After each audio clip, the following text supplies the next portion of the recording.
इतना कम समय बचा है नीट एग्जाम में और इतने कम समय में तो एक टॉपर ही कुछ अच्छा कर सकता है। मैं 8 से 10 घंटा पूरा साल पढ़ा था। 9th में पोकेमोन, 10th में पबजी।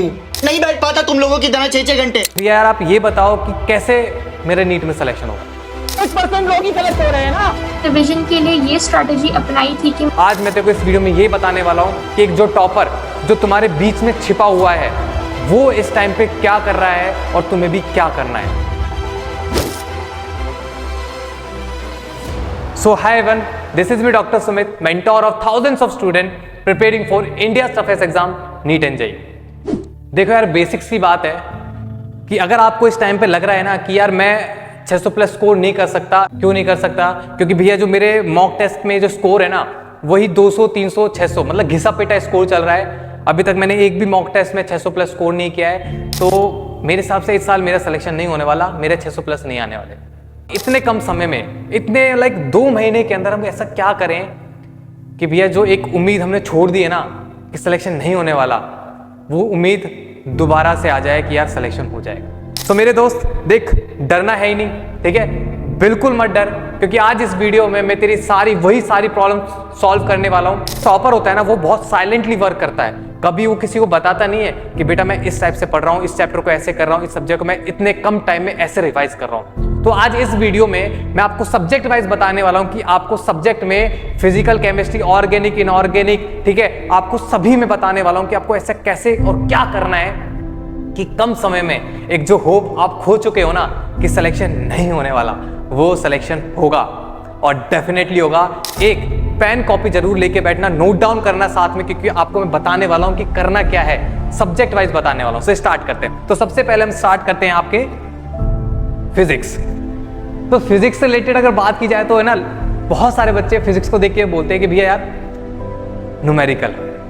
भैया जब क्वेश्चन सॉल्व करने जाते हैं तो हमें यही नहीं पता होता कि इसमें क्या कौन सा फॉर्मूला पुट करना है, और चलो बाय चांस हमने फॉर्मूला भी पुट कर देते हैं तो उसके बाद जो आंसर निकालते हैं ना वो तुक्के से कभी सही आ जाता है या फिर गलत होता है। मैक्सिमम चांसेस होते हैं गलत होने के। फिजिक्स में आपको ये चीज़ बेसिक्स है, बहुत पता होना चाहिए कि अगर आपको कम समय में बहुत ज़्यादा स्कोर करना है ना तो उसमें ये पता होना चाहिए तो कितने क्वेश्चन ऐसे हैं जो कि डायरेक्ट फॉर्मूला बेस्ड क्वेश्चन आते हैं, कितने क्वेश्चन वो हैं जो कि ग्राफ बेस्ड पे क्वेश्चन आते हैं, फिर थ्योरी बेस्ड क्वेश्चन आते हैं। तो सबसे पहले आपको ये जान लेना है कि फिजिक्स में जो क्वेश्चन आते हैं ना वो 3 तरह के क्वेश्चन आते हैं। कैसे 3 तरह के क्वेश्चन आते हैं? 30 to 35 question. 30 to 35 question directly formula based आते हैं, जिसमें से 2 से 3 क्वेश्चन आपके थ्योरी बेस्ड क्वेश्चन आते हैं और 2 से 3 क्वेश्चन आपके आते हैं ग्राफ बेस्ड। अब आपको क्या करना है, देखो, अगर आपको ये फॉर्मूला बेस्ड क्वेश्चन सारे ठीक करने हैं ना तो सिर्फ इसके लिए बहुत ही कम एफर्ट लगाना है। आपको हर एक चैप्टर के फॉर्मूले अच्छे से आने चाहिए, लर्न होने चाहिए, रटे होने चाहिए, ठीक है? वो भी कैसे करना है मैं आगे बताने वाला हूँ। उसके बाद आपकी थ्योरी क्वेश्चन, किस चैप्टर से थ्योरी क्वेश्चन आते हैं आपको कैसे पता लगेगा?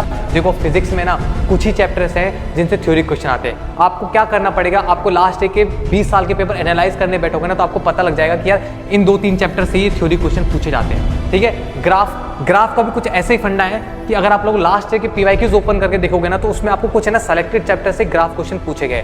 तो आप लोग क्या करोगे, उन चैप्टर्स के ओपन करोगे नोट्स और उन ग्राफ्स को एक A4 साइज पेपर में लिख लोगे, ठीक है? A4 साइज पेपर में लिख लोगे ताकि आप उनको कम टाइम में रिवाइज कर सको, ठीक है? अब मैं आपको ना थोड़ा और डिटेल में समझा देता हूँ, ये तो बहुत सुपरफिशियली हो गया। देखो मैं डिस्कस कर लेता हूँ शॉर्ट नोट्स, क्योंकि शॉर्ट नोट्स बहुत इंपॉर्टेंट होते हैं। देखो ध्यान से सुनना शॉर्ट नोट्स कैसे।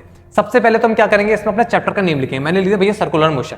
सर्कुलर मोशन लिखने के बाद अब मैं क्या करूंगा, इसमें अपने टॉपिक का नेम लिखूंगा, किसी भी एक टॉपिक का नेम लिखूंगा। टॉपिक का नेम लिखने के बाद उसका फॉर्मूला लिखूंगा।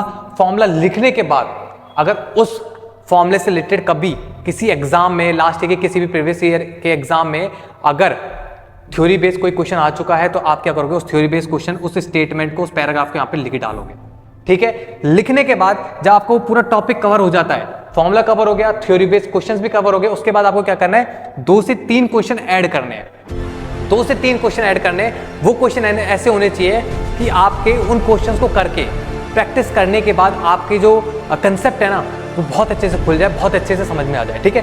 तो अब ये क्वेश्चंस आप कहाँ से उठाओगे? देखो आपके पास 2 ऑप्शन है। क्या तो आप लोग अपने नोट से क्वेश्चन उठा सकते हो ये, या फिर आप लास्ट के PYQ सॉल्व करोगे तो उसमें जो क्वेश्चन आपको बहुत अच्छा लगे ना वो वहाँ से उठा लेना। ये हो गया आपका फिजिक्स का, ठीक है?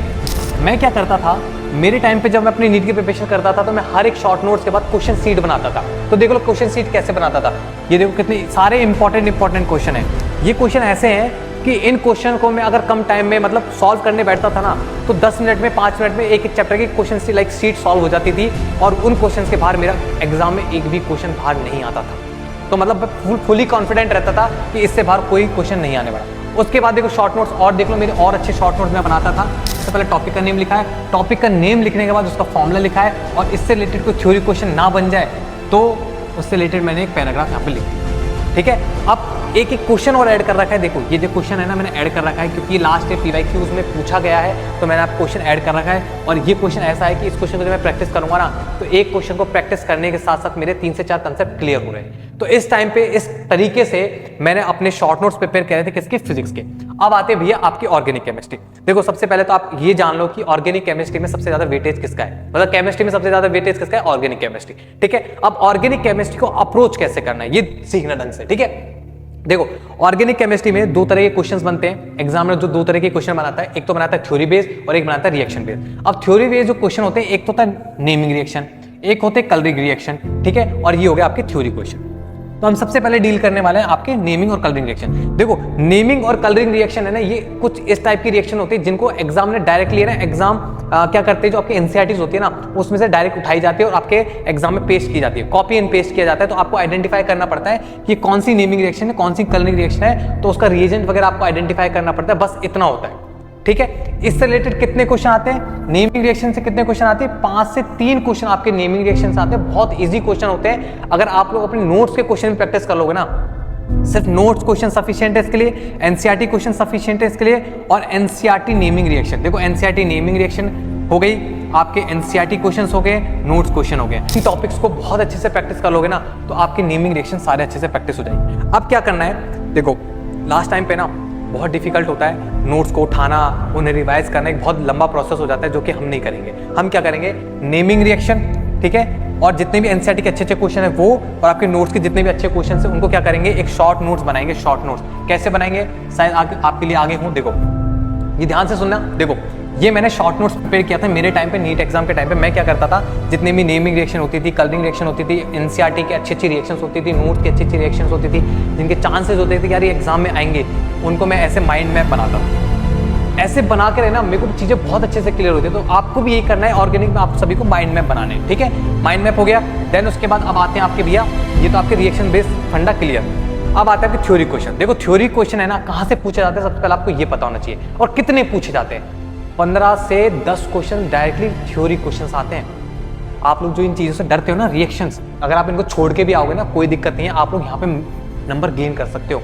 उसके लिए आपको कहाँ से थ्योरी क्वेश्चन पूछे जाते हैं पता होना चाहिए। देखो नोट्स, आपके ऑर्गेनिक के जो टीचर्स के आप नोट्स फॉलो करते हैं ना, वो नोट्स बहुत अच्छे से आपको आने चाहिए, क्योंकि वहीं से आपके थ्योरी क्वेश्चन बनते हैं। ठीक है, दूसरा आपको क्या करना पड़ेगा, ऑर्गेनिक के लिए एनसीईआरटी रीड करना पड़ेगा। अगर आपके पास एनसीईआरटी हाईलाइटेड एनसीईआरटी किसी टॉपर की नहीं है, तो मेरे टेलीग्राम पे जाना, वहाँ पे मैंने डाली हुई है, वहाँ से आप लोग कर लेना। उसके बाद आता है आपके एनसीईआरटी एग्जाम्पल्स। ठीक है, इसमें आता है एनसीईआरटी एग्जाम्पल्स, एनसीईआरटी एग्जाम्पलर। देखो अब होता क्या है कि ये ना बच्चे ना, एनसीईआरटी एग्जाम्पलर नाम की एक बुक होती है जिसको जानते नहीं है, वहाँ से आपका एग्जामिनर है ना 90% क्वेश्चन छापता है। तो एनसीईआरटी एग्जाम्पलर के नाम से एक बुक आती है। ठीक है, उसके अंदर से आपको एग्जाम, नीट एग्जाम में असेशन रीजनिंग क्वेश्चन दिए जाते हैं, स्टेटमेंट वाइज क्वेश्चन दिए जाते हैं। ठीक है, डायरेक्टली कॉपी पेस्ट किया जाता है। तो आपको कहाँ से प्रैक्टिस करना है, एनसीईआरटी एग्जाम्पलर से प्रैक्टिस करना है। कुछ एक्स्ट्रा क्वेश्चन प्रैक्टिस कहाँ से करोगे आप लोग, एनसीईआरटी एग्जाम्पल्स। तो ये सिर्फ आपका ऑर्गेनिक का है। ठीक है, ये अच्छे से फॉलो करना है। इसका पीडीएफ मैं अपने टेलीग्राम चैनल पे डाल रहा हूँ, तो वहाँ पे देख लेना आप लोग। ठीक है, ऑर्गेनिक का देख लो, ये मेरे नोट्स प्रिपेयर करता था, कैसे अपने शॉर्ट नोट्स प्रिपेयर करता था वो देख लो। ठीक है, इसके बाद कैसे थ्योरी क्वेश्चन पूछे जाते थे, मैं अपने इंपॉर्टेंट थ्योरी पैराग्राफ्स ऐसे अपने नोट्स में ऐड ऑन कर लेता था, उन्हें रिवाइज करता था, इंपॉर्टेंट सारी चीजें एक जगह रख लेता था। ठीक है, ये सारे मेरे टेलीग्राम पे अपलोडेड है, वहां से आप ले सकते हो। उसके बाद अब आता है भी आपके फिजिकल केमिस्ट्री। देखो फिजिकल केमिस्ट्री में 2 तरह के क्वेश्चन आते हैं, एक तो आपके आते हैं डायरेक्ट फॉर्मुला बेस्ड, एक आते हैं आपके थ्योरी बेस्ड क्वेश्चन। ठीक है, तो सबसे पहले हम फॉर्मुला बेस्ड क्वेश्चन डिस्कस कर लेते हैं। आप सभी को फिर से क्या करना पड़ेगा, एक शीट प्रिपेयर करनी पड़ेगी, एक शॉर्ट नोट्स प्रिपेयर करने पड़ेंगे, जिसके अंदर आपके सभी टॉपिक्स के फॉर्मुलाज इंक्लूड होने चाहिए, अच्छे अच्छे क्वेश्चन इंक्लूड होने चाहिए। क्या क्या होना चाहिए देख लो। देखो ये आपके डायरेक्ट फॉर्मुला बेस्ड क्वेश्चन आते हैं, कितने आते हैं, 10 से 15 आपके डायरेक्ट फॉर्मुला बेस्ड क्वेश्चन आते हैं, जिसके अंदर आपको क्या करना पड़ेगा, फॉर्मुला शीट बनानी पड़ेगी, साथ में हर एक फॉर्मुला के साथ 2 क्वेश्चन आपको ऐड ऑन करने पड़ेंगे, क्योंकि जब आप लोग लास्ट टाइम पे रिवाइज करोगे ना, तो उस टाइम पे आपको सिर्फ फॉर्मूला ही नहीं देखना, फॉर्मूले के साथ 2 से 3 क्वेश्चन प्रैक्टिस करने, तो आपके सेलेक्टेड क्वेश्चन उस फॉर्मूला शीट में होने चाहिए, ठीक है। उसके बाद है टेक लास्ट। अब कैसे, ये जो बेस्ट क्वेश्चन है, ये 2 क्वेश्चन आप कैसे सेलेक्ट करोगे कि भैया हर फॉर्मूले के नीचे मुझे यही क्वेश्चन सॉल्व करने, लास्ट 20 ईयर के पेपर एनालाइज करना, उसमें से सबसे अच्छे क्वेश्चन उठा लेना और अपने नोट्स में ऐड ऑन करना, ठीक है। ये हो गया ऐड ऑन। उसके बाद क्या करना है आपको, एनसीईआरटी एग्जाम। देखिए ध्यान से सुनना, फिजिकल केमिस्ट्री में जितने भी क्वेश्चन आते हैं ना, वो सारे आपके एनसीईआरटी के एग्जाम्पल्स ही होते हैं। जितने भी एनसीईआरटी के शॉर्ट एग्जाम्पल सारे होते हैं, तो आप क्या करोगे, उनमें से अच्छे क्वेश्चन उठाओगे, अपने शॉर्ट नोट्स में टॉपिक वाइज ऐड ऑन करते जाओगे, ठीक है। ये हो गया आपका यहाँ पे। उसके बाद आपके आते हैं थ्योरी क्वेश्चन। बच्चे को बहुत डाउट होता है कि भैया थ्योरी क्वेश्चन कहाँ से पूछे जाते हैं फिजिकल केमिस्ट्री में। देख, थ्योरी क्वेश्चन आपके जो पूछे जाते हैं फिजिकल केमिस्ट्री, आपके 12th क्लास पूरी थ्योरी क्वेश्चन पूछे जाते हैं। फिजिकल केमिस्ट्री 12th क्लास की पूरी कंप्लीटली आपसे थ्योरी क्वेश्चन पूछे जाते हैं। 11th क्लास की आपकी हो गई आयनिक इक्विलिब्रियम हो गया और थर्मोडायनेमिक्स हो गया, ये 2 चैप्टर से पूछे जाते हैं। ध्यान से सुनना, 2 से 3 क्वेश्चन थ्योरी बेस्ड क्वेश्चन आते हैं। कहाँ से, only few chapters 11th class से पूछे जाते हैं, 12th क्लास से पूछे जाते हैं, ठीक है। हाईलाइटेड आपके पास जो थ्योरी क्वेश्चंस है, उनसे रिलेटेड आपके पास हाईलाइटेड एनसीईआरटी होनी चाहिए, तभी आप लोग अच्छा स्कोर कर सकते हो। मैं दिखा देता हूँ, मैं आपको प्रोवाइड कर देता हूँ, टेलीग्राम पे मैंने प्रोवाइडेड कर रखा है, देख लेना। देखो ये मेरे हैं अभी ये शॉर्ट नोट्स, ठीक है। ये मेरे फिजिकल केमिस्ट्री के शॉर्ट नोट्स हैं। इसके अंदर आप देखना मैंने क्या किया, देखो सारे थ्योरी पॉइंट जो पैराग्राफ दिख रहे हैं ना, ये सारे theory points, important graphs, important formulas, important question, सारे कुछ इंक्लूडेड है। तो आपको इस टाइप से ही आपके शॉर्ट नोट्स आपको प्रिपेयर करने नहीं बना सकते, तो ये मेरे टेलीग्राम पे अपलोडेड है, वहां से आप ले सकते हो, ठीक है। सेम आपको ये देखो केमिकल काइनेटिक्स, जितने भी थ्योरी क्वेश्चन यहाँ से बनते हैं, ठीक है। ये जितने भी ग्राफ बेस्ड क्वेश्चन यहाँ से बनते हैं, थ्योरी क्वेश्चन आते हैं, फॉर्मुले बेस्ड जितने क्वेश्चन बनते हैं, सारे आप इंक्लूडेड, तो आप लोग चेक कर सकते हो, ठीक है। अब आते हैं नेक्स्ट, अब आते भैया आपकी इनऑर्गेनिक केमिस्ट्री। देखो इनऑर्गेनिक केमिस्ट्री में ना, अगर आप लोग देखोगे ना लास्ट ईयर के पेपर एनालाइज करोगे, तो उसमें ना एक्सेप्शंस जो गिवन होते हैं ना एनसीईआरटी में, आपको क्या करना है, एनसीईआरटी के अंदर जितने भी चैप्टर में एक्सेप्शंस हैं, किसी का स्पेसिफिक ऑर्डर है, पीरियोडिक टेबल है, केमिकल बॉन्डिंग है, हीटिंग इफेक्ट है, जितने भी आपको क्या करना है, सभी को इकट्ठा करना है और एक A4 साइज सीट में आपको सभी को प्रिपेयर कर लेना है और डेली रिवाइज करना है, ठीक है। डेली रिवाइज करना है और ये आपको प्रिपेयर करना है। अब आते हैं आपके थ्योरी क्वेश्चन। थ्योरी को देखो, आपको सबसे पहले तो इनऑर्गेनिक के लिए आपको एनसीईआरटी बहुत अच्छे से क्लियर होनी चाहिए, जो कि मैंने दे रखा है यहाँ पे। एनसीईआरटी एग्जाम्पलर बहुत अच्छे से क्लियर होने चाहिए, एनसीईआरटी एग्जाम्पलर बहुत अच्छे से होने चाहिए। एग्जाम्पल्स अलग होते हैं, एग्जाम्पलर अलग होते हैं, क्लास के जो नोट्स होते हैं। देखो अब बच्चों को दिक्कत आती है कि भैया जो एनसीईआरटी है ना, उसमें हमें ना रीड करने में बहुत दिक्कत आती है। तो आप लोग क्या करोगे, एनसीईआरटी के, अगर आप एनसीईआरटी रीड नहीं हो रही ना, आपसे पढ़ा नहीं जा रहा है, तो आपको लोग क्या करोगे, आप लोग अपने क्लास की नोट्स रिवाइज करोगे, ठीक है। हाईलाइटेड एनसीईआरटी मैंने केमिस्ट्री की टेलीग्राम पे डाल चुका हूं, तो वहां से देख लेना। थ्योरी क्वेश्चन डायरेक्टली लास्ट में वहां से पूछे गए हैं और इस साल भी पूछे जाएंगे, ठीक है। तो आपको शॉर्ट नोट्स एक शीट प्रिपेयर कर लेनी है आपको इनऑर्गेनिक केमिस्ट्री, ठीक है। अगर मेरे पास होगा तो मैं दिखा देता हूँ, ठीक है। अब आते हैं आपके बायो पे। देखो अब जो मैं आपको बताने वाला हूँ ना, बायो से रिलेटेड, ये कुछ ऐसा है कि अगर आपने थोड़ा सा भी इसमें सीरियस हुआ, अगर आपने यहाँ पे इस चीज को रिलेटेड, ठीक है, इस चीज को लेके अगर आपने सिर्फ अपना 40% एफर्ट लगाया, कितना परसेंट, अगर सिर्फ आपने अपना 40% एफर्ट लगाया, तो भी आपका 300 प्लस स्कोर आएगा 100%। क्यों आएगा, देखो किस टाइप के क्वेश्चंस आते हैं वो देख लो। एग्जाम में जो बायो से क्वेश्चंस पूछे जाते हैं, एक तो आता है आपका 1 वर्ड क्वेश्चन पूछा जाता है, एक असर्शन रीजनिंग क्वेश्चन पूछा जाता है, लॉन्ग स्टेटमेंट वाइज क्वेश्चन पूछा जाता है, ठीक है। डायरेक्ट वैल्यूज बेस्ड पूछा जाता है, graph based and numerical based. Numerical आपके पूछे जाते हैं, आपके molecular basis of inheritance, in chapter से पूछा जाता है। अब देखो ये जो सारा कंटेंट है ना, ये सारा कंटेंट ये इस पीडीएफ के अंदर अवेलेबल है। ये पीडीएफ मेरे टेलीग्राम पे अपलोडेड है, ध्यान से देखो। इसके अंदर देखो यहाँ पे असर्शन रीजनिंग लिखा हुआ है, यहाँ पे देखो PYQs लिखा हुआ है, देखो ये असर्शन रीजनिंग लिखा हुआ है, ये असर्शन रीजनिंग लिखा हुआ है, ठीक है। ये एनसीईआरटी हाईलाइटेड है। मैं कह रहा हूं कि अगर आपने इस एनसीईआरटी को एग्जाम से पहले 2 से 3 बार भी रिवाइज कर लिया ना, तो आराम से 300 प्लस स्कोर आएगा। और अगर बहुत बार रिवाइज कर लिया तो 360 में से 360 आएगा। क्यों आएगा, क्योंकि बेटा ये जो एनसीईआरटी है ना, ये एक एम्स टॉपर की एनसीईआरटी है, ठीक है। तो ये सारी चीजें मैंने को बता दिया है, बहुत अच्छे से फॉलो करना है, ठीक है। और मैं दिखा देता हूं, ये कुछ शॉर्ट नोट्स हैं, ये मेरे कुछ शॉर्ट नोट्स हैं जो मेरे टाइम पे मैं एग्जाम के टाइम पे प्रिपेयर करता था।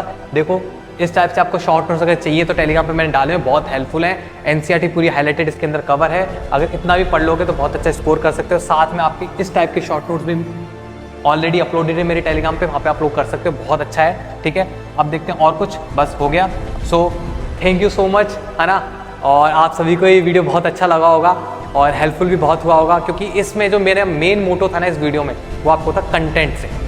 क्योंकि अगर आपके पास एक अच्छा कंटेंट नहीं है ना, तो आप लोग कुछ नहीं कर सकते। तो इस जितना भी कंटेंट है ना, ये जितना भी कंटेंट है, ये सारा कंटेंट मैं ऑलरेडी टेलीग्राम पे डाल चुका हूँ, तो आप वहाँ से ले सकते हो। और प्लीज़ इस साल सिलेक्शन लेके निकलो, ठीक है। So all the best. और अगर आपको ये वीडियो अच्छा लगा तो प्लीज़ अपने एक बहुत अच्छे बेहतरीन मित्र को एक शेयर करें। So all the best.